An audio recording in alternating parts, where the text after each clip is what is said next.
Well, the reaction from the crowd just then, what appeared to me to be a standing ovation, very telling. There is a buzz circulating around here right now, and you get a sense that we were just witness to a moment in history.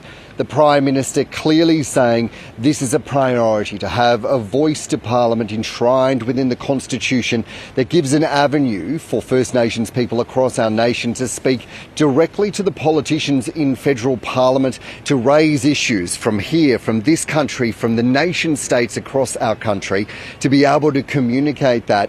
And a real sense of optimism there. The Prime Minister not shying away, though, from what is expected to be some opposition. He went directly to that, but added that perhaps the greatest threat to the case is indifference. This is a speech that the Prime Minister wanted to centre on hope and on humility, adding that years of broken promises, betrayals, failures and false starts demand nothing less than hope and also humility.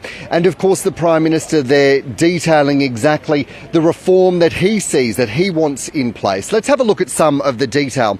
At first instance, the Prime Minister saying that this is a sequence of words that he would like to see as a proposed question to Australians on a referendum. Do you support an alteration of the Constitution that establishes an Aboriginal and Torres Strait Islander voice?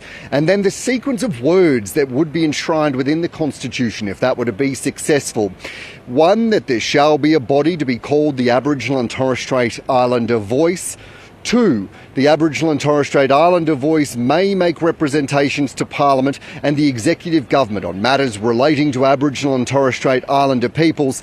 And 3, that the Parliament shall, subject to this Constitution, have power to make laws with respect to the composition, the functions, the powers, the procedures of the Aboriginal and Torres Strait Islander voice. That last point really going to the heart of some concern that this might be seen as a third chamber, as a veto power, a blank check. Well, the Prime Minister decisively tackling those 3 head-on, saying no, it's not. This is about politely bringing people together, creating an opportunity and a space for Aboriginal and Torres Strait Islander people to connect like never before. There was also a point there where the Prime Minister said this does not have to be a choice between improving people's lives and amending the Constitution. We can do both, and we have to do both.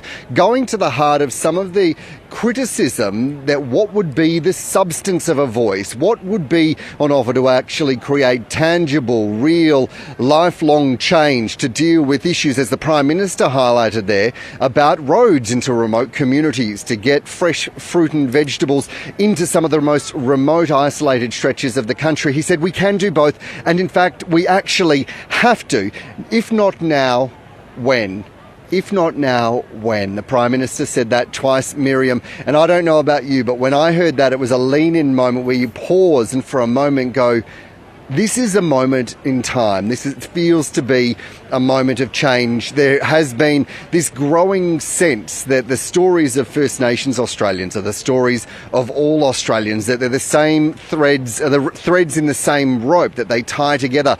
Margot Neal, the boss of the National Indigenous area of the National Museum of Australia, says that the Indigenous story didn't end in 1788. The Australian story didn't start in 1788, that they intertwined together. All of those stories are all of ours now, and I think that's the sense that I got from the Prime Minister there, really trying to tie together this. He used the term Bullender there, which is a all new word that means white people. So he was really, as you touched on at the start, Mim, leaning into this conversation about bridging divides, bringing people together, because that's exactly what is needed if a reform of this type, a change to the Constitution, is to be successful. There have been 44 referendums in Australia's history. Just 8 have been successful. Clearly, we are a country that is reluctant to change our constitution. Interestingly, though, the most successful in Australian history was in 1967, the 27th of May. That was to include Aboriginal and Torres Strait Islander people as Australian citizens. An overwhelming result, more than 90% saying, yes, this is what we have to do. You get a sense that the architects of the Uluru Statement, and I'm sure those that have been listening today to the Prime Minister will be hoping to emulate that kind of success or better when this goes to a referendum. Now, the question of a date, still open. That wasn't touched upon in that speech just then. And also this broader discussion about whether there needs to be a model finalised before the nation goes to a vote. I think that's still one that will continue on. We know there's going to be a lot more discussion on all of those topics right here at Garma over the coming days, but of course across our nation in the weeks and months ahead, because as the Prime Minister said, this is a conversation that we all have to lean into. In the Prime Minister's speech, we touched on those concerns around how a voice to Parliament would operate, that it would not be a third chamber of Parliament, that it would not have veto power and things like that. But he also spoke as well of the need for it to provide advice and accountability to the government of the day. So clearly that is a key concern and priority. It'll be interesting to see how that would be formulated, because as you point out, we really have so much work that continues to be done, that needs to still be done in order to see real change, real improvement in the lives of our First Nations Australians. Oh, my word. And that language that you highlight there and point to is very crucial. That's jumped out at me as well. In one instance, when we talk about that challenge or that issue that's been raised that it might be a third chamber or a veto power, well, the Prime Minister headed that off fairly decisively, and those very words that would be enshrined in the Constitution do the same. They keep the sovereignty of this decision-making process within the Parliament. It is up to the Parliament of the day to make the decisions. This would just be to say you must have a voice. How it works, what it looks like, if we're to go off what we've just heard from the Prime Minister, would be open to debate of the Parliament of the day. But of course the other challenge, or that's associated with that, is just about how you get to that point of having that design, because this is the work that Professors Marcia Langton and Tom Calmer, both esteemed Indigenous academics, did that big body of work for the former Minister for Indigenous Australians, Ken Wyatt, in seeking to speak directly to Indigenous Australians about what is it that you want, what's the art of the possible. And I would encourage anyone to have a look at their report that came out last year, because it goes into great detail, and they've gone to great pains to map out the challenges and the opportunities and some of the different ways of a model going ahead. Now, all of that process from here, it remains to be seen if that's adopted or whether there's a different process at foot. But these are some of the discussions that we're likely to see now, Miriam, because now we have a clear dagger in the sand from the Prime Minister about just where he sees the pathway or the starting to the roadmap forward, and how the next steps begin to unfold. But you get the sense that there will be a lot more of those big discussions, mapping out the detail and just how to take those next steps.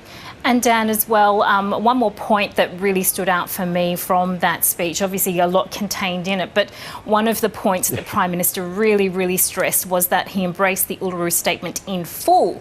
And within that statement, of course, we also have those key issues of truth-telling and treaty making. So additional elements there for further discussion. Oh, Miriam, you are spot on. That wasn't lost on me either. And in fact, when our colleague Bridget Brennan was here a little earlier, she was going to that very point, that was a speech that's just been made about what about enshrining the discussion and the wording around makarata or treaty process after conflict, which is a term that comes from this country, your new country.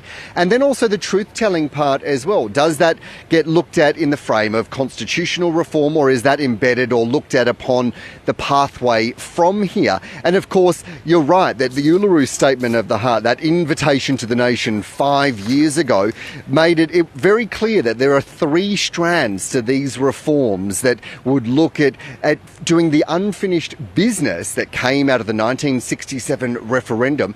And so important to many Indigenous leaders are that they are looked at in their entirety, that this is about having multiple conversations about a reform agenda going forward that not only embeds a voice but looks to the future with a process around treaty making, but then also does that crucial part about truth-telling, because if we are not telling the truth stories about Australia, how can we understand truly who we are? That's, to me, what the whole concept of truth-telling is about. We need to understand what's happened. We need to be able to talk that, reflect upon that, and ensure that that's known going forward. That's a really crucial part of this whole discussion.